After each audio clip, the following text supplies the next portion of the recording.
tant que représentant du peuple et face à cette déclaration du chef de l'État, quelles sont vos attentes? À quoi est-ce que vous vous attendez par rapport à ce jour?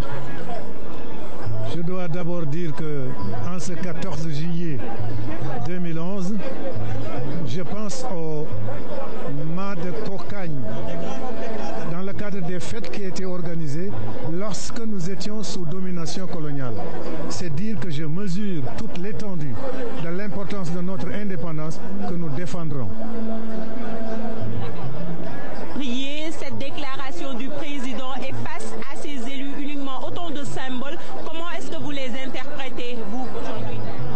Bon, je ne peux que me réjouir de cet appel du chef de l'État parce que vous savez, ceci démontre encore une fois l'écoute que le président de la République a pour son peuple, parce qu'il a toujours accordé une attention particulière à son peuple. Aujourd'hui, il l'a encore démontré, il l'a encore montré. Et quand on parle de son peuple, on parle des femmes, on parle des jeunes, on parle aussi des anciens. Et je pense que ça, c'est une expression tout à fait adéquate par rapport à la position, par rapport à là où il positionne son peuple. Je ne peux que me réjouir de cet appel. Parce que vous savez, le Sénégal est un et indivisible. Et encore une fois, je l'ai dit l'autre fois, c'est la majorité du peuple sénégalais qui avait élu Maître Wade en 2000. Aujourd'hui, l'autre jour, le 23, c'était une partie de cette majorité qui s'est exprimée.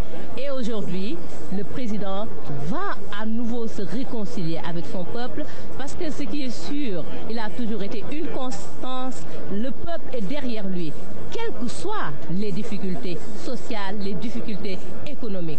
En tout cas, moi, en tant que jeune, en tant que femme, je me réjouis de cet appel et à partir d'aujourd'hui, nous comptons tourner cette page noire de l'histoire du Sénégal parce que c'est tout à fait normal et entamer une nouvelle page. Monsieur le ministre, vous faites partie des élus, des alliés aujourd'hui au sein de la mouvance présidentielle. Vous avez vécu les événements du 23 et du 27 juin. Aujourd'hui, le président se prononce en ce 14 juillet. Comment est-ce que vous interprétez cette rencontre et à quoi est-ce que vous vous attendez, vous, en tant qu'élu allié de la majorité?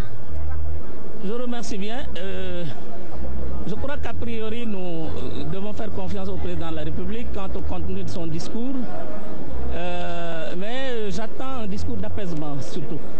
Vous savez que le Sénégal, avec une situation presque inédite, et il n'est de l'intérêt de personne, surtout pas du pouvoir, d'en tenir la violence.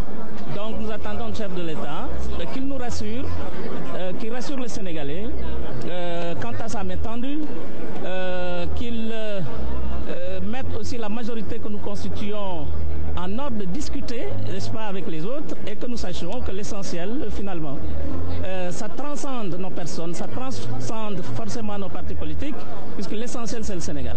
Et le Sénégal, là, vaut bien une réconciliation.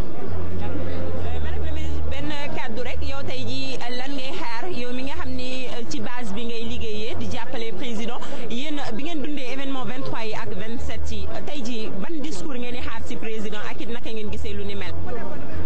Waaw li ñuy xaar ci président évidemment mooy un discours d'apaisement comme l'a dit mon collègue. Président moom lii ñu dund fan yii yëpp ku ko xool xam ne c'est un grand succès pour la démocratie sénégalaise. Ça prouve et ça confirme que le président est quelqu'un de très démocrate. Il a écouté son peuple, il a mis le temps de les écouter. Il ne s'est pas empressé à répondre. Et je pense qu'aujourd'hui, il a décidé de leur parler. Excusez-moi, je parle français. Donc je pense que là, ça prouve que quand même, mu ngi leen di riwaajee tontu tey tontu boo xam ne président a toujours le peuple avec lui. Peuple bi ak moom ñoo nekk. Président déggoo na ak ay militants déggoo na ak sénégalais yi. Il a montré sa grandeur disant qu'il est là pour tous les Sénégalais.